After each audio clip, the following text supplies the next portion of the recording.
quel autre irions-nous qu'à toi?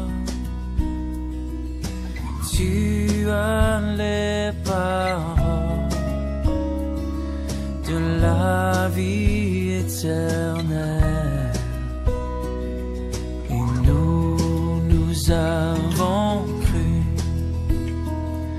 et nous avons connu. Bonjour à tous et bienvenue dans votre émission Une question m'intrigue. Alors ce matin, nous allons répondre à la question d'un internaute qui voudrait savoir comment est-ce qu'il faut se préparer à la rencontre de son Dieu. Cette question, en fait, elle a deux volets.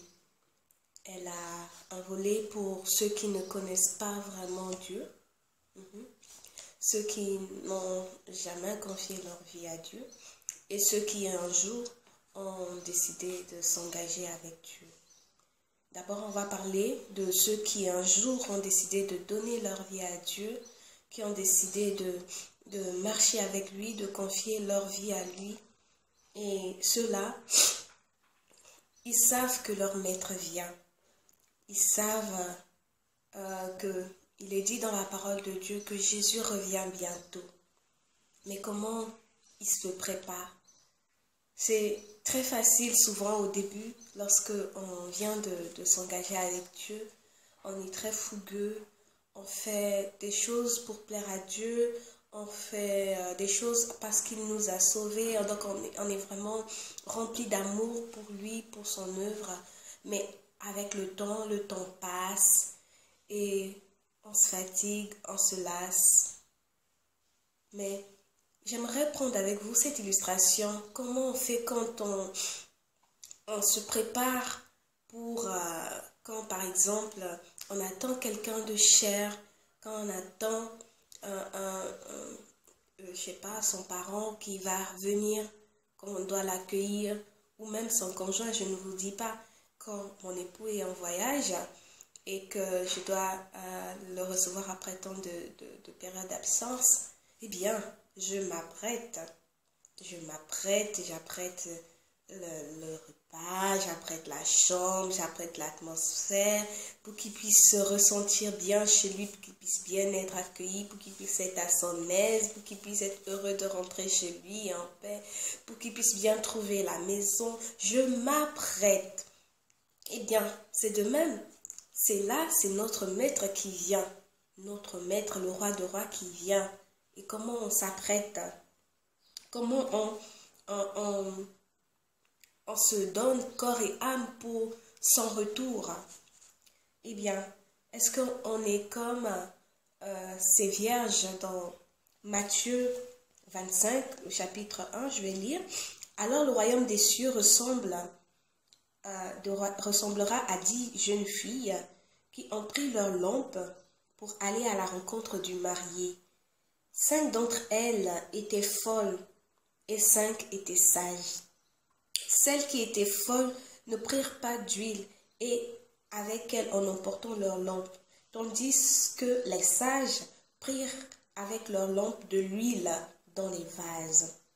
Comme le marié tardait, toutes s'assoupirent et s'endormirent. Est-ce qu'on s'est assoupi? Est-ce qu'on s'est endormi? Et au milieu de la nuit, on cria, voici le marié, allez à sa rencontre. Vraiment, ça a été une surprise pour toutes. Et celles qui étaient sages et celles qui étaient folles. Est-ce qu'on ressemble à ces vierges qui s'assoupirent et s'endormirent et n'ont pas eu le temps de vraiment s'apprêter?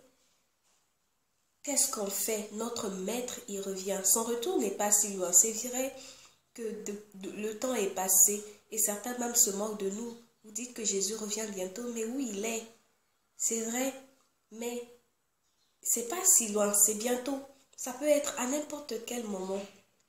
Et qu'est-ce que notre maître viendra voir? Est-ce qu'il va nous retrouver toujours fougueux, toujours embrasé de feu pour lui? Est-ce qu'il va toujours nous trouver dans la foi, est-ce qu'il va nous trouver toujours bienveillants pour lui? Est-ce que quand on va se présenter devant lui, parce que évidemment, quand on sera devant lui, on va passer devant son tribunal pour rendre compte de tout ce qu'on aura fait. Est-ce qu'on aura à rougir, qu'on aura honte? Eh bien, qu'est-ce que le roi dira de nous? Est-ce qu'il nous dira, bon et fidèle serviteur, je suis très fier de toi et je te donne, voici cette couronne pour toi parce que tu as travaillé d'un bon cœur, parce que tu as été plein d'amour et tu étais très obéissant jusqu'à la fin. Est-ce que ce sera pareil pour nous? Et j'aimerais lire de ce pas Matthieu, toujours, Matthieu 25 à partir du verset 14, où on dit « Ce sera en effet pareil au cas d'un homme qui, partant pour un voyage, appela ses serviteurs et leur remit ses biens.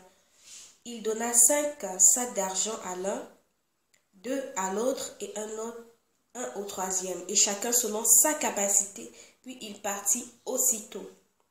Longtemps après, le roi de ses serviteurs revient et leur fit rendre des comptes. Son maître lui dit, là je saute, il leur fit rendre des comptes au verset 19, au verset 21, à celui qui avait bien travaillé, les deux. Il dit, son maître lui dit, c'est bien, bon et fidèle serviteur, tu as été fidèle en peu de choses, je te confierai beaucoup. Viens partager la joie de ton maître. Et oui, chacun recevra le salaire de ce qu'il a fait. Chacun. Et le verset qui nous dit que nous devons dans 2 Corinthiens 5, 9, c'est aussi pour cela que nous nous efforçons de lui être agréable, soit que nous vivions dans ce corps, soit que nous le quittons. Le verset 10, en effet, il nous faudra tous comparaître devant le tribunal de Christ, afin que chacun reçoive le salaire de ce qu'il aura fait, bien ou mal, alors qu'il était dans son corps. Vraiment, qu'est-ce qu'on aura fait? Attention, le fait de se préparer, le fait d'être fougueux pour Dieu, ça ne veut pas dire qu'on encourage dans l'activisme. Non. Parce qu'au final, étant dans l'activisme, c'est égal à 0. Parce qu'on n'aura pas donné de la qualité dans ce qu'on fera pour Dieu. On n'aura pas donné de notre cœur parce que parfois on sera fatigué. On va faire ou on aura une réunion parce qu'il faut y aller. On n'aura pas donné de notre cœur. Et non, parce que on n'aura pas bien géré le temps, parce qu'on sera dans l'activisme. On fera beaucoup de choses, mais de peu de valeur, de peu de qualité. Et on n'aura pas impacté des vies. On n'aura pas fait... remplir la mission, l'essentiel, la mission que le Seigneur qui nous a confiée, c'est de parler de lui aux autres. On n'aura pas fait ça, on aura fait beaucoup de choses et en fin de compte, on n'aura rien fait du tout. Et ce n'est pas à ça qu'on nous appelle à l'activisme, non, mais vraiment à faire les choses comme le Seigneur voudrait, là où ce que le Seigneur nous place, à le faire bien, à le faire de tout notre cœur, à lui obéir, à lui être fidèle, à remplir la mission qu'il nous demande, à bien gérer notre temps, à lui être agréable à tous égards. Et c'est vraiment ça que le Seigneur nous demande. Le Seigneur aimerait nous trouver ainsi. Tout ce qu'il nous confie, qu'on puisse bien le faire. Et non seulement, c'est vrai, on attend son retour, mais aussi... Il y a aussi un autre élément qui peut également nous faire rencontrer le maître aussitôt. Notre maître revient, mais aussi, ce qu'on oublie, c'est que la mort peut nous surprendre à n'importe quel moment. Et oui, c'est que lorsque la mort vient, et au moment où il vient, immédiatement après, chacun rendra des comptes et chacun ira rencontrer son Dieu. Est-ce qu'on s'attend, on se prépare à cela, où on fait tellement beaucoup de projets? Certains font des projets pour 5 ans, pour 1 an, pour tout ça. Mais après tout, on oublie que le Seigneur revient. Qu'est-ce qu'on apprête pour lui? Comment on se prépare pour lui? Est-ce qu'on se préoccupe tout simplement de tout ce que nous faisons pour pouvoir atteindre tel niveau, pour pouvoir aller dans les études supérieures, ou pour pouvoir atteindre tel grade en fonction, ou pour pouvoir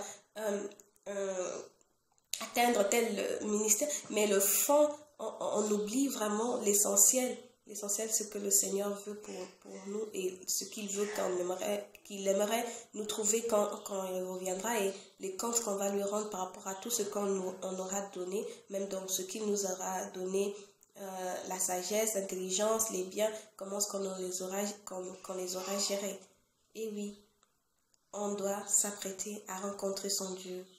On doit s'apprêter. Et là, je vais lire le passage dans Amos 4:12 qui dit « C'est pourquoi je te traiterai de la même manière, Israël, et puisque je te traiterai de la même manière, prépare-toi à rencontrer ton Dieu, Israël. » Et là, le Seigneur parlait à Israël, mais c'est un passage également qui nous interpelle, nous, pour que nous puissions nous préparer à la rencontre de notre Dieu. C'est maintenant qu'il faut se préparer à la rencontre. Ce n'est pas demain, parce que demain, il sera peut-être trop tard. Et là, je veux revenir vraiment à ceux qui ne connaissent pas le Seigneur, ceux qui n'ont pas remis leur vie au Seigneur, ceux qui n'ont pas un jour décidé de s'engager avec lui, qui ont remis à demain, qui ont dit, bon, laissez-moi vivre d'abord ma vie, laissez-moi prendre mon temps de vivre.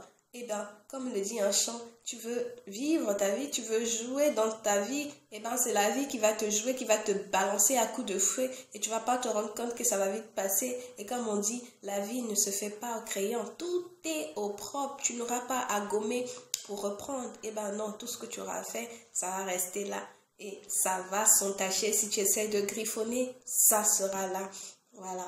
Donc vraiment, pour cela, j'aimerais lire encore Matthieu 7:22 qui dit « Beaucoup me diront en ce jour-là, Seigneur, Seigneur, nous avons prophétisé en ton nom, n'avons-nous pas chassé des démons en ton nom, n'avons-nous pas fait beaucoup de miracles en ton nom ?» Et oui, parmi ces gens, beaucoup, peut-être, ils ont un pied dehors, un pied dedans, où ils ne sont pas vraiment dans le Seigneur, ils sont dans l'illusion.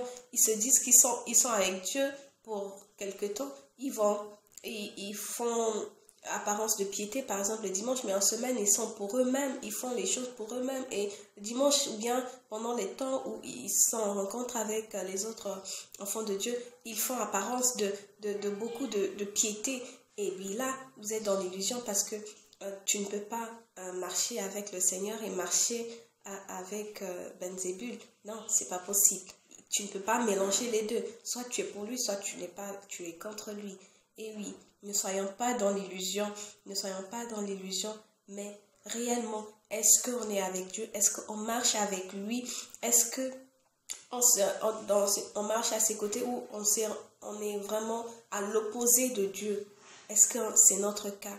Si c'est le cas, c'est maintenant qu'il faut se préparer à la rencontre de son Dieu. Demain, il sera peut-être trop tard. Quelque chose peut se passer et ça, maintenant, on ne sait jamais. Il faut se préparer. J'aimerais encore qu'on puisse lire Matthieu 24:36. Quant au jour et à l'heure, personne ne les connaît. Pas même les anges du ciel, ni même le Fils. Mon Père seul les connaît. 37. Ce qui arriva au temps de Noé arrivera de même à l'enlèvement du Fils de l'homme. Et oui, car dans les jours qui précédèrent le déluge, les hommes mangeaient, buvaient, se mariaient leurs enfants, jusqu'au jour où Noé entra dans l'arche, et ils ne se doutèrent de rien, jusqu'à ce que le déluge vint et les emporta tous. Il en sera de même à l'avènement du Fils de l'homme. Et oui, ça sera pareil. C'est ce qui se passe de nos jours. Les gens vivent la vie. Ils font ce qui leur paraît agréable, ce qui leur paraît beau. Et ben, ils seront surpris parce que tout d'un coup, comme dans le temps de Noé, et ben, le Seigneur va revenir et ça sera trop tard. Matthieu 24:44 dit « C'est pourquoi vous aussi, tenez-vous prêts, car le Fils de l'homme viendra à l'heure où vous n'y pensez pas. » C'est maintenant qu'il faut se préparer à rencontrer son Dieu. Demain, vraiment, il sera trop tard. C'est maintenant. Et comment il le faut? Il faut se repentir et mettre sa foi en Jésus et marcher avec lui. C'est ça. Il faut se repentir. Il faut que tu puisses dire, si tu es dans le cas où tu n'as pas encore donné ta vie à Dieu, où tu te dis, demain je le ferai, je veux profiter d'abord, je veux vivre un peu, avoir un peu ce que les autres ont eu dans leur vie, et demain il sera trop tard. Demain il sera trop tard. Qu'est-ce qui peut t'arriver? Soit tu es avec Dieu, soit tu es contre lui. Sincèrement, réponds-toi si tu n'es pas avec Dieu. Si tu te rends compte que tu es vraiment dans l'illusion, si tu te rends compte que tu as toujours remis à demain, réponds-toi. Réponds-toi. Demande pardon à Dieu de tout ton cœur. Demande-lui de te pardonner pour ce que tu es, pour ce que tu as fait, pour ce que tu t'es rebellé contre lui, pour ce que tu marchais comme bon te semblait, pour ce que tu as gaspillé la vie qu'il t'a donnée. Tu as géré ta vie à ta manière. Demande-lui sincèrement pardon. Demande-lui sincèrement pardon maintenant et demande-lui que maintenant tu crois en ce qu'il a fait pour toi, que tu veux t'engager avec lui, que tu veux t'engager avec Jésus-Christ qui considère ta vie comme précieuse et qui ne veut pas que tu meurs séparé de Dieu, qui ne veut pas que ta vie soit gâchée et qui a payé pour cela, pour que tu ne sois pas séparé de Dieu, un prix énorme en mourant à la croix pour que tu puisses ne pas être condamné à cause de tes fautes, à cause de tes péchés, à cause de tout ce que tu as sali dans ta vie, tout ce que tu as rendu ta vie.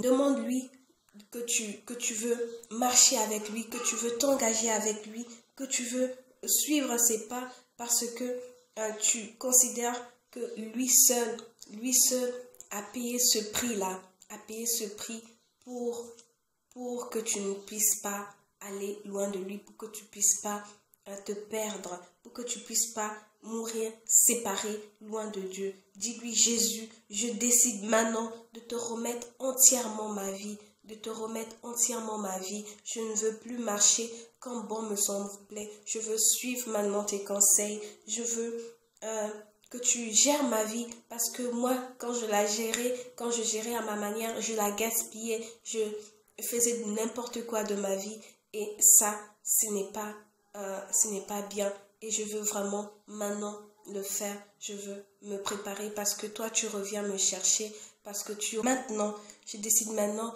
me remettre entièrement à toi, remettre ma vie entre tes mains. Je veux te remettre tout, je veux suivre tes pas, suivre tes conseils pour ma vie, parce que quand je la gérais moi-même, je la gaspillais, je faisais du n'importe quoi de ma vie et maintenant je veux m'engager avec toi.